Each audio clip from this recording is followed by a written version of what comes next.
सोनावारी के अंदर एक बड़ा इशू है स्टून क्वेरी का, जिससे काफ़ी सारी आबादी जो है सोनावारी की वो वाबस्ता है। काफ़ी सारे लीडरान उनके पास जाते हैं और कहते हैं कि हम जो है इस पे जो है बैन हटाएंगे। तो इम्तियाज़ साहब का क्या, जो पार्लियामेंट के अंदर बंदा नहीं कर पाया, जो असेंबली के अंदर बंदा नहीं कर पाया, जो कौंसल के अंदर इसकी बात ना कर पाया, वो सड़कों पे आके क्या करेगा। इसके लिए एक इदारा, यहाँ के वोटर्स खबरदार है। जिस तरह से उन्हें कल पार्लियामेंट इलेक्शन में हम सबको नकारा, उनको लगा कि हम जो है अब इनको ठगते भी और ठगते जाएंगे। मैं उम्मीद रखता हूं कि इस बार वही नौजवान, वही मेरी बहनें, वही हमारे साथी, वही वोटर, ये वाला रोल भी तो देखें एक बार। मुझे खुदारा बताइए, 70 सालों से वो मैनिफेस्टो बनाते गए और मुझे एक काम उस मैनिफेस्टो का बोले कि वो हुआ है हमारे लिए। लोकसभा इंतखाबात की बात छेड़ी, तो क्या इंजीनियर रशीद की जिस तरह से लोकसभा इंतखाबात में वेव थी, जिस तरह से उनकी कैंपेन्स हुई या वोट डाले गए, क्या आपको लगता है कि वही वेव जो है असेंबली इंतखाबात में अब दोबारा हो? नाज़रीन, आप देख रहे हैं निदाई कश्मीर और मैं हूँ आपके साथ उमर अफजल। बात करते हैं जम्मू कश्मीर में असेंबली इंतखाबात के हवाले से। करीब 10 साल के बाद जम्मू कश्मीर में दोबारा अब असेंबली इंतखाबात होने जा रहे हैं और यहाँ की जो रीजनल पॉलिटिकल पार्टीज़ हैं वो लगातार मंशूर और कैंडिडेट्स का नाम जो है वो अनाउंस कर रही है। और इस वक्त हम हाजिन कस्बे में मौजूद हैं और जम्मू कश्मीर अपनी पार्टी की जानिब से हाल ही में एक लिस्ट जारी किया गया और उसमें सोनावारी कॉन्स्टिट्यूंसी से जो है इम्तियाज़ मुतर्रे को नामजद किया गया और कहा गया है कि ये जो है सोनावारी से इलेक्शन लड़ेंगे। आज हम बरह रास्त इम्तियाज़ साहब से ही बात करेंगे और सोनावारी की सियासत के हवाले से बात करेंगे। इम्तियाज़ साहब, बहुत बहुत शुक्रिया वक्त देने के लिए। बहुत बहुत शुक्रिया भाई साहब। जिस तरह से करीब 10 साल के बाद जम्मू कश्मीर में अब दोबारा से असेंबली इंतखाबात होने वाले हैं, तो आप क्या कहना चाहेंगे इस हवाले से? नहीं, अच्छी बात है और जमहूरी निज़ाम को बहाल रखना हमारी प्रियारिटी भी है, ज़रूरत भी है। इस इलेक्शन के लिए हम सब पॉलिटिकल पार्टीज़ के लीडर्स शोर भी मचाते थे, डिमांड भी रखते थे। जो भी जिस तरह की विज़िट हुआ करती थी किसी सीनियर लीडर की या ऑफिशियल्स की, कि उनके सामने हम ये बातें रखते थे कि असेंबली इलेक्शन होने चाहिए। अब जब इलेक्शन अनाउंसमेंट हो चुका है और मुझे लगता है कि हमारे लिए किसी त्यौहार से कम नहीं है। तो चलिए आपके हवाले से बात करेंगे। दीगर इलेक्शनों की बात करें तो सारे जो पार्टीज़ हैं वो मुख्तलिफ जगहों पर जो पॉलिटिकल जो रैलीज़ वगैरह हैं वो करती थी, मगर आज अगर आपकी बात करेंगे तो आपने आज घर से स्टार्ट किया। आज आप कह रहे हैं कि मैं घर से जो है मजबूती करूँगा, तो आज आपने हाजिन से शुरू किया है। क्या लगता है क्या ये मजबूती सुंबल हल्के में भी हो सकती है? देखिए, ये मेरे पार्टी के साथियों की डिमांड थी, जो भी सोनावारी के अंदर काम करते हैं पार्टी के लिए, जो भी हमारे लीडर्स हैं, उनकी एक डिमांड थी कोर कमेटी के अंदर कि आज जब हम शुरुआत करें 2024 के इलेक्शन की, कि हम हाजिन टाउन से करना चाहते हैं। तो लिहाजा उसमें मैंने आपको भी दावत दी थी, उनको भी दावत दी थी, आप आइए और हाजिन से शुरुआत करते हैं। रहा सवाल पूरे सोनावारी का, देखिए सोनावारी अब 3 हिस्सों में तकसीम हो चुकी है। अगर हम देखें कि डांगीपोरा से मरकुंडल से सोदनारा बानियारी तक, बाजीपुरा से लेके चिठे बांडी और अरगाम और इसमें नादिहल तक। तो लिहाजा हमारी कोशिश रही पूरी कॉन्स्टिट्यूंसी के अंदर, इस वाले एरिया में तो हमारे कहीं ज़्यादा है कहीं कम है, तो लेकिन हर एक जगह पे हम मौजूद हैं और इसमें भी हम कहीं ना कोशिश कर रहे हैं कि यहाँ तक अपनी आवाज़ और अपनी पार्टी के मंशूर पहुँचाने के लिए।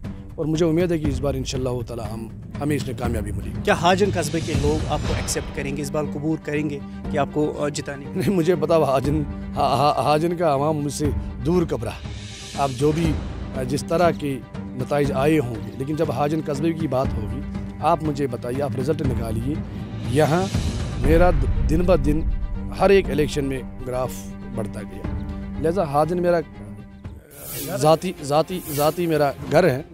हाजिन कस्बे को ही मैं अपना घर समझता हूँ। और देखिए, जहाँ तक हाजिन की आप बात करते हो, हाजिन के अंदर इक़दार तो रहा नहीं, पिछले 20 सालों से हमसे इक़दार रहा नहीं। लोगों की ज़रूरत ही होती है, मजबूरियाँ होती हैं। पुलिस थानों के अंदर, तहसीलदार साहबों के अंदर बहुत सारी ऐसे डेवलपमेंट इशूज़।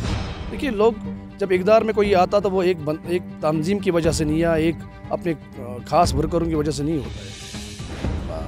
इक़दार में आने के लिए इक़दार सब के लिए होता है और यहाँ के भी लोगों की ज़रूरत थी। एक नुमाइंदा बना हुआ था, एज MLA था, मिनिस्टर था, स्पीकर, उसके बाद मेंबर पार्लियामेंट। हमारे भी इश्यूज़ थे, हमारे भी मामले थे। वो अलग बात है कि हमारे हाजिन कस्बे के मामले हल ना हो पाए उनसे, लेकिन ज़रूरत थी इक़दार की। तो लिहाजा उसका ये मतलब नहीं कि जो हाजिन के लोग वहाँ चले गए कि उसका ये मतलब है कि फिर पूरा हाजिन वहीं चला गया, ऐसा नहीं है। और मैं समझता हूँ कि ताकतवर वो लोग हैं जिनने इक़दार को छोड़ के 20 साल इक़दार को छोड़ के नायद के वालों ने जो यहाँ आते हैं, तो लिहाजा उन साथियों की वजह से मुझे हिम्मत मिलती है। मुकाबले के हवाले से बात करेंगे, क्या लगता है इस बार कैसा मुकाबला होगा, 2 तरफा होगा या 3? देखिए, वोटर बेहतरीन जज होते हैं जमहूरी निज़ाम में। आपने प्रीवियस पार्लियामेंट इलेक्शन देखा, पार्लियामेंट इलेक्शन में हम किसी और पार्टी में थे, कैंपेनिंग किसी और के लिए कर रहे थे, लोगों ने रिजल्ट कुछ और दिया। लिहाजा लोग बेहतरीन जज है। लोग, मैं समझता हूँ कि यहाँ के वोटरों को ये भी याद में रखना चाहिए कि मेरी कोई सर्विस इस इलेक्शन से स्टार्ट नहीं हुई। मैं पुराना एक पॉलिटिकल वर्कर हूँ, हर एक मामले, मसलों और गली कोचों को जानता हूँ, कहाँ कौन रहता है उनको जानता हूँ। हमारे पास भी एक विजन है, सोच है, 20 साल का तजुर्बा है।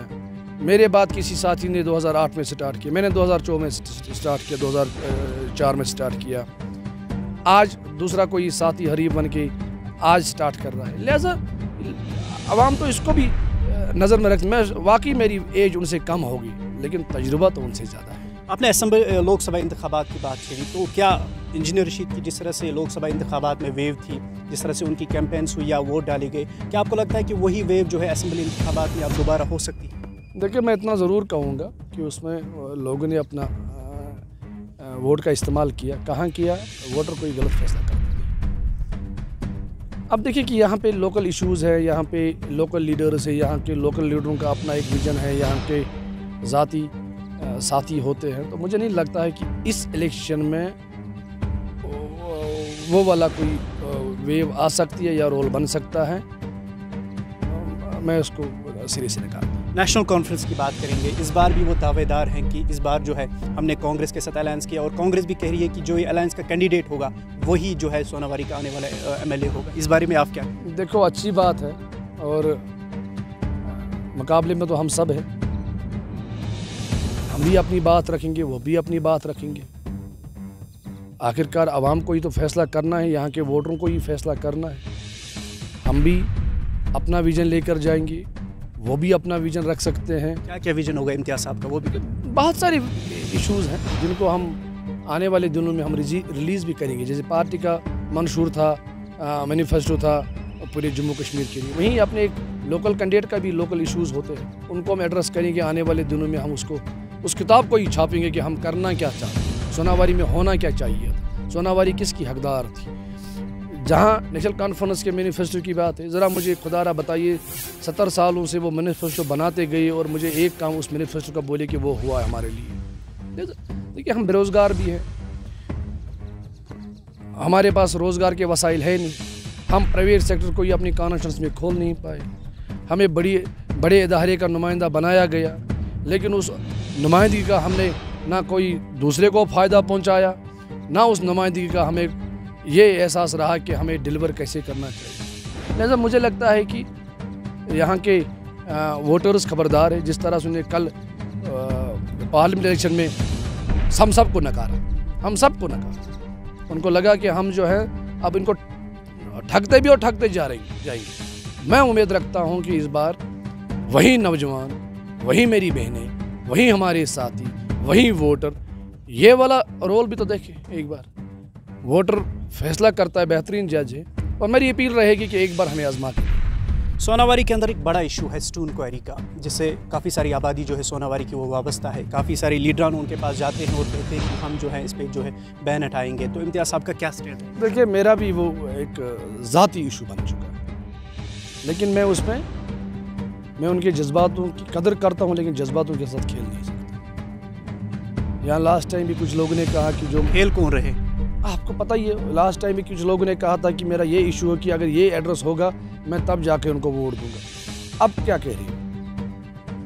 खुदारा उनको भी, एसके वाला के लोगों को भी सोचना चाहिए कि हम सेफ कहाँ पे, हमारी कदर कहाँ पे है,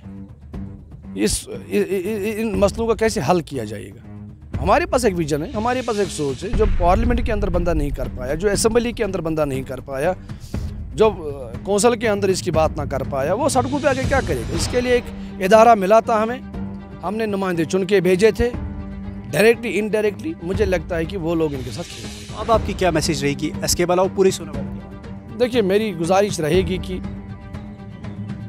हमारे विजन जो हम अपना जो पिछले कहीं 20 सालों का जो तजुर्बा मेरे पास है, कि हम जब दूसरी इलाक़ों को देखते हैं, दूसरे नुमाइंदों की इलाक़ों को देखते हैं, तो वहाँ कहीं ना कहीं हमें इस बात का बड़ा मलाल है अपने नुमाइंदों से कि जिसके हम हकदार थे वो हमें मिला नहीं। तहसील संभल जिसका हकदार है वो उसको मिला नहीं। हाजिन तहसील न्यू क्रिएशन है, इसको जिस तरह की डेवलप होनी चाहिए वो इसको मिला नहीं। हमें लोगों को जज्बाती तौर इस्तेमाल किया, हमने आवाम वोटरों को ख़रीद फ़रोख्त कर हम इस्तेमाल कर लेते हैं। मुझे लगता है हमें उसूल परस्त बनना पड़ेगा, हमें उसूलों पे इलेक्शन लड़ना पड़ेगा, हमें अपने वादे याद रखने चाहिए। हम जिन इशूज़ पे इलेक्शन लेकर लोगों के सामने जाते हैं वो हमें एड्रेस करने चाहिए, उन पे हमें बात रखनी चाहिए। मेरा अगर ये है कि अगर मैं बना कि मैं ये करके दूंगा, 5 साल के बाद अगर ये ना हो पाए, आवाम मुझे पूछ सकती है कि आपने ये कहा था, ये ना हो पाए। आखिर पर मेरा ये सवाल रहेगा, इस असम्बली इंतखाबात में इम्तियाज़ साहब अपने आप को कहाँ पे देखते हैं? देखिए, मैं एक कैंडिडेट हूँ, मैं खड़ा हूँ एज अ कैंडिडेट, और अब फैसला वोटर करेंगे कि मैं कहाँ पे हूँ, मुझे किस पोजीशन पे पहुँचाएगी। चलिए, बहुत बहुत शुक्रिया हमारे साथ बात करने के लिए। तो नाजरीन, ये थे हमारे साथ जम्मू कश्मीर अपनी पार्टी के कैंडिडेट जो कि सोनावारी कॉन्स्टिट्यूंसी से नामजद हुए हैं, इम्तियाज़ परेज़ साहब, और उन्होंने सियासी जो सोनावारी के अंदर है उस हवाले से बात की और तामीर तरक्की के हवाले से भी बात की। मज़ीद क्या कुछ अपडेट्स रहेंगी सोनावारी या बानीपुर से, वो ज़रूर आप तक पहुँचाने की हम कोशिश करेंगे। फिलहाल आप बने रहिए निदाई कश्मीर के साथ और मुझे दीजिए इजाज़त। खुदा।